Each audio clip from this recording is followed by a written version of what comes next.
La bougie, indispensable. Indispensable toute l'année, mais particulièrement en automne et en hiver, pour créer de la lumière, créer de la luminosité, se sentir mieux. Le bon kaki. Je peux manger ça toute la journée. Pour manger des kakis toute la journée, du matin au soir. Pas besoin d'autre chose. I thrive on these. These are like freaking amazing.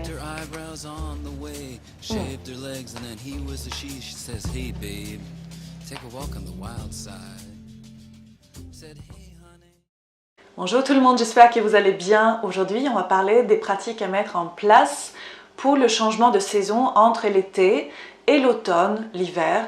Donc l'été, c'est la saison où il y a plus de dynamisme, on a plus d'énergie, c'est le mouvement. Et là, on va entrer dans la saison de ralentissement, plutôt l'introspection, de repos, préparation, régénération pour le printemps qui viendra l'année prochaine. Mais avant de parler de tout ça, si c'est la première fois que vous venez sur ma chaîne, n'hésitez pas à cliquer sous la vidéo sur le bouton pour vous abonner à cette chaîne et suivre toutes les vidéos qui sont à venir.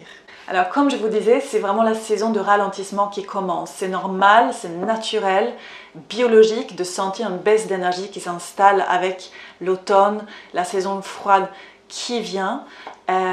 Donc accueillez ça plutôt que culpabiliser. Il y a une raison pour laquelle on sent tout ça. C'est parce que c'est la période où on est censé d'avoir comme un retour à soi, en quelque sorte faire le bilan de l'année. On a été dans le mouvement, on a été dans le dynamisme pendant le printemps, l'été, qui est la période justement propice pour le mouvement et pour avancer. Donc l'automne, on fait le bilan. Le boulant, super. L'automne, l'hiver, on fait le bilan, on prend le temps, on se repose pour pouvoir mieux avancer l'année prochaine. Donc, selon la médecine ayurvédique, la médecine indienne, l'automne, l'hiver, on va entrer dans le Vata. C'est le dosha Vata et sans entrer dans les détails aujourd'hui parce qu'on pourra en parler pendant très longtemps de cette médecine très très intéressante. Vata, c'est lié à l'élément air. Et donc, c'est normal aussi que pendant l'automne, on sent qu'on est un peu plus comme ça à la dérive. On a plus de facilité de sentir de l'anxiété, des coups de blues, même la dépression pour certaines. On est comme plus non ancré. On perd un peu pied, un peu de stabilité. Donc, ce qu'on va favoriser, c'est les pratiques qui nous ancrent, qui nous rendent plus stables, plus équilibrés pendant cette saison-là. Et à chaque changement de saison, le corps sent vraiment le besoin de faire en quelque sorte peau neuve, de se renouveler, de régénérer, en particulièrement changement été-automne et hiver-printemps. Donc c'est vraiment conseillé de faire des cures détox qui drainent pendant ces périodes-là, pendant ces deux moments-là. Par exemple, la cure de raisin. Comme je vous ai présenté dans mon article la semaine dernière, donc n'hésitez pas à regarder, je mettrai évidemment le lien sous cette vidéo. Mais pensez à aider le corps à plus se nettoyer pendant ces deux moments-là. C'est vraiment très important pour aider votre corps à faire la transition et mieux vivre la saison à venir. Vous allez être plus forte, plus équilibrée, plus zen. Donc pratique numéro 1, ça va être le repos. Ça va être le temps de repos que vous vous accordez pour mieux vivre la saison à venir, pour booster votre système immunitaire aussi. Donc ne pas culpabiliser, mais vraiment accueillir ce besoin-là. Donc ça peut être plus de sommeil tout simplement pendant la nuit, de vous coucher plus tôt. Ça peut être bien sûr de vous accorder des siestes. Ça peut être des micro-pauses dans la journée qui vous installez en forme de méditation, relaxation, méditation guidée, des pauses de respiration. Tout ça, ça va vous aider à vous ancrer et trouver plus d'équilibre et vous renforcer évidemment. Donc, du repos, c'est essentiel pour mieux vivre cette transition. Numéro 2, c'est presque la chose la plus importante selon moi, c'est de renouer en fait avec quelque chose qui vous nourrit l'âme, qui vous nourrit réellement. Et ça veut dire quelque chose qui vous fait plaisir. Pendant le reste de l'année, peut-être vous vous êtes oublié un petit peu, vous êtes dans le mouvement, vous vous dites que vous n'avez pas le temps tout simplement de vous faire plaisir. Là, c'est le temps de vous prendre ce temps-là. Quand on néglige l'âme, il y a le mal-être qui s'installe. Le corps a besoin d'être en accord avec l'âme. C'est comme ça qu'on fonctionne, l'univers est fait comme ça. Alors si ça fait longtemps que vous n'êtes pas posé, que vous n'avez pas pris même 5 minutes pour dessiner, lire un livre, chanter, danser, faire du tricot, j'en sais rien, ce qui vous fait plaisir réellement, là c'est le moment de le faire pour reconnecter avec le plaisir, reconnecter avec votre âme. Ça, vraiment, ça va faire une différence. Et troisième pratique que je mets vraiment en pratique en ce moment, et je vous conseille de faire la même chose pour aller mieux en automne, c'est de boire et de manger chaud, et ainsi vous allez booster votre système immunitaire. Puis je vais vous montrer quelques petits trucs alimentaire là aussi qui va vraiment booster le système immunitaire, parce que c'est aussi quelque chose de très important, ce geste là pendant la saison froide bien sûr. Pourquoi on mange et on boit chaud et pas froid? Ça va vous faire, déjà ça vous réchauffe depuis l'intérieur, c'est très bienfaisant pour booster le système immunitaire, pour faire circuler, mais ça vous économise de l'énergie aussi. En hiver, quand on est plus froid, vous savez qu'on est plus tendu, on dépense de l'énergie. Donc vous avez besoin de vous réchauffer, et ça aide énormément quand vous mangez, quand vous buvez chaud. Pas bouillante, pas trop chaud, que ça soit agréable en fait en bouche. Donc même si je suis pour le cru, c'est le moment quand même de réchauffer légèrement. Vous pouvez même prendre des aliments crus et juste le chauffer 5 minutes en vapeur, c'est parfait. Ça préserve les nutriments. Ensuite, moi je continue avec mes tisanes pour le foie, parce que le foie, on a besoin de le soutenir tout au long de l'année. Ça, vous avez vraiment intérêt à faire pour mieux nettoyer le corps, pour mieux résister aussi aux maux d'hiver. Le propolis, je vais vous en parler un peu plus en détail à la fin, parce que tous les produits de la ruche, ça c'est quelque chose que que j'utilise au max pour moi et ma famille en ce moment. J'amène ça de Suède. C'est la poudre de rosehip. Rosehip. C'est quoi déjà en... mince, j'ai oublié en français. Je mettrai le mot en bas. J'ai oublié, rosehip. Si vous parlez anglais, c'est rosehip. Si vous parlez suédois, c'est nypon. Voilà. Le miel, je parlerai aussi de ça à la fin.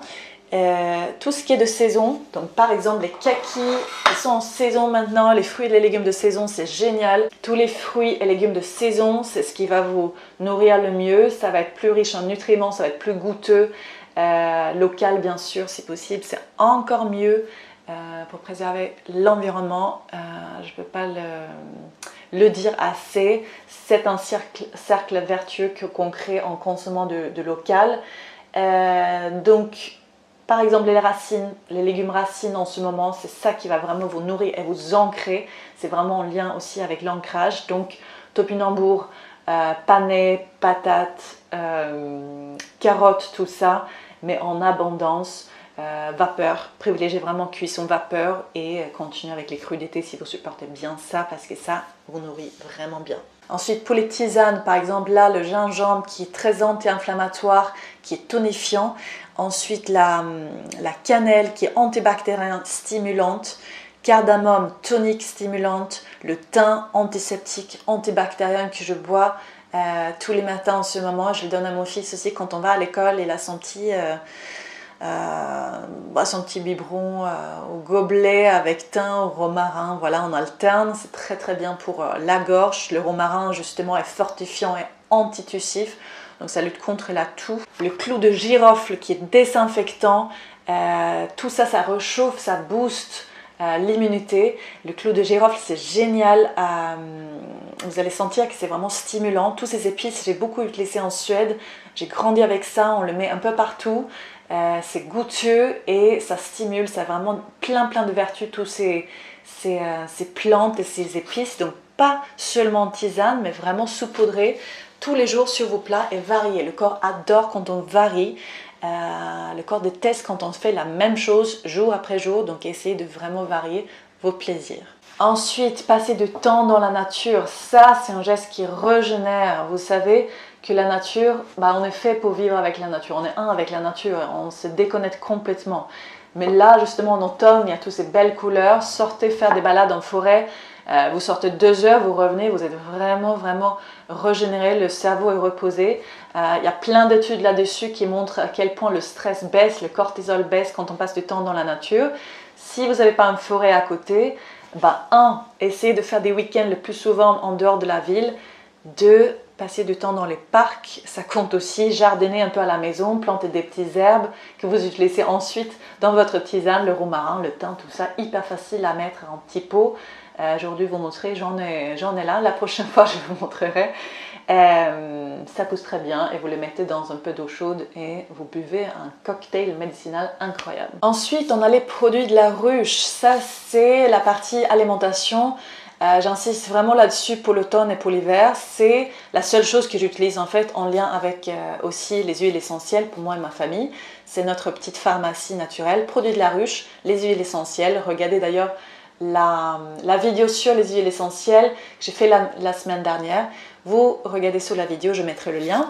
Les produits de la ruche, c'est une vraie mine d'or pour tout ce qui est remède naturel. C'est curatif, c'est préventif et ça consiste en, par exemple, le miel. Le miel, j'ai un gros pot là parce qu'on utilise, voilà. Ah, ça donne vraiment envie. Ça, c'est donc un miel de France. Une amie qui m'a donné ça parce que son père est apiculteur, donc c'est du très beau miel. Je mettrai aussi le nom sous la vidéo bien sûr. Le miel est énergisant, antitussif, désinfectant, cicatrisant, très efficace contre les maux gastriques, tous les maux digestifs, et c'est génial pour la peau aussi, en masque bien sûr, juste en parenthèse. Le propolis que j'ai commencé à prendre là en début d'automne. Le propolis, c'est antiseptique, antibiotique, anti-infectieuse, antivirale, antigrippale, antifongique, anti-inflammatoire et antioxydant. Il y a plein de anti, mais le anti-positif. Pour vous protéger, tout simplement, pour vous booster. C'est des petites capsules comme ça. Je prends à peu près 3 par jour. C'est en prévention parce que voilà, je ne suis pas malade. Encore, j'espère bien tenir cet hiver. Mon mari qui est bien enrhumé parce qu'il dort pas, il travaille trop en ce moment, il prend 6 par jour et ça soulage énormément.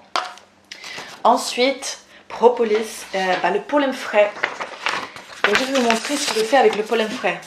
Bear with me, je vais chercher quelque chose.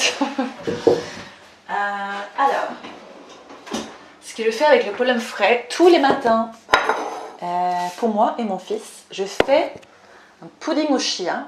Je ne sais pas si vous voyez, comme ça. Oula, ouais, super. J'ai renversé le pudding au chia sur le sol. C'est pas grave, je vais nettoyer après. Je mets des baies de goji, souvent, parce que c'est extrêmement riche aussi en antioxydants, plein de vitamines et minéraux essentiels. Ensuite, je prends le pollen qui est au congèle. Il faut le garder au congèle parce que le pollen, je l'utilise frais.